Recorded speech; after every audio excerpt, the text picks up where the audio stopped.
പുതിയൊരു വീഡിയോയിലേക്ക് എല്ലാവർക്കും സ്വാഗതം. ഇന്ന് അരിപ്പുട്ട് എങ്ങനെ ഉണ്ടാക്കാം എന്നുള്ളതാണ് വീഡിയോയിൽ കാണിക്കുന്നത്. ഒട്ടുമിക്ക ആൾക്കാർക്കും പുട്ടുണ്ടാക്കാൻ അറിയാം, എങ്കിലും അറിയാത്തവർക്കായിട്ടുള്ള ഒരു വീഡിയോ ആണിത്. അതിനായി ഞാൻ അജ്മിയുടെ പുട്ടുപൊടിയാണ് എടുത്തിരിക്കുന്നത്. 1 ഗ്ലാസ് പുട്ടുപൊടിക്ക് 1 ഗ്ലാസ് വെള്ളം എന്ന കണക്കിലാണ് പുട്ട് തയ്യാറാക്കേണ്ടത്. അതിനായി 1 ഗ്ലാസ് പുട്ടുപൊടി എടുക്കുക. ശേഷം ഇതൊരു ബൗളിലേക്ക് ഇടുക.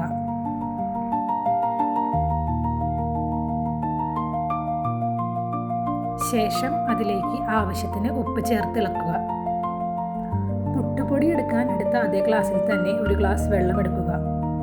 അത് പുട്ടുപൊടിയിലേക്ക് അല്പമായി ഒഴിച്ച് ഇളക്കിയെടുക്കുക. ഒരു കാര്യം ശ്രദ്ധിക്കാനുള്ളത്, ഒറ്റയടിക്ക് പുട്ടുപൊടിയിലേക്ക് 1 ഗ്ലാസ് വെള്ളം ചേർക്കരുത്. അത് പുട്ടുപൊടിയുടെ ടെക്സ്ചർ മാറാനും പുട്ട് ഒരു വെള്ളം ചോക്കുന്ന ടേസ്റ്റ് വരാനും ഇടയാകും.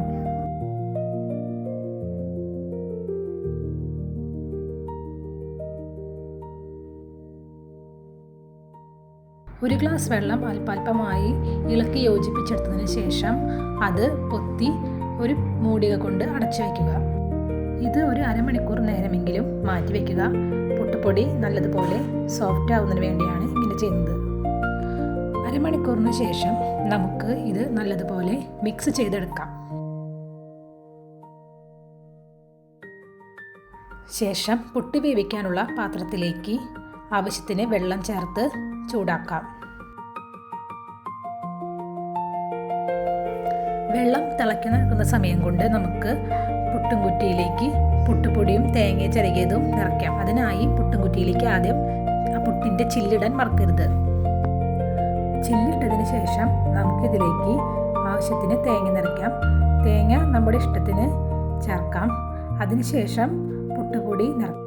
ഇങ്ങനെ നമ്മുടെ ആവശ്യത്തിനനുസരിച്ച് തേങ്ങയും പുട്ടുപൊടിയും ചേർത്ത് ഈ പുട്ടുംകുറ്റി നിറയ്ക്കാം.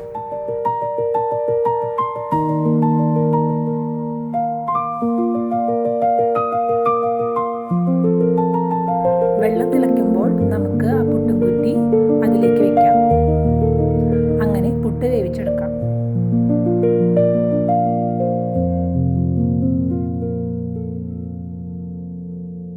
കുറ്റിൽ നിന്ന് ആവി വരുമ്പോൾ അതിൻ്റെ മൂടിക വെച്ച് അത് മൂടി വയ്ക്കാം.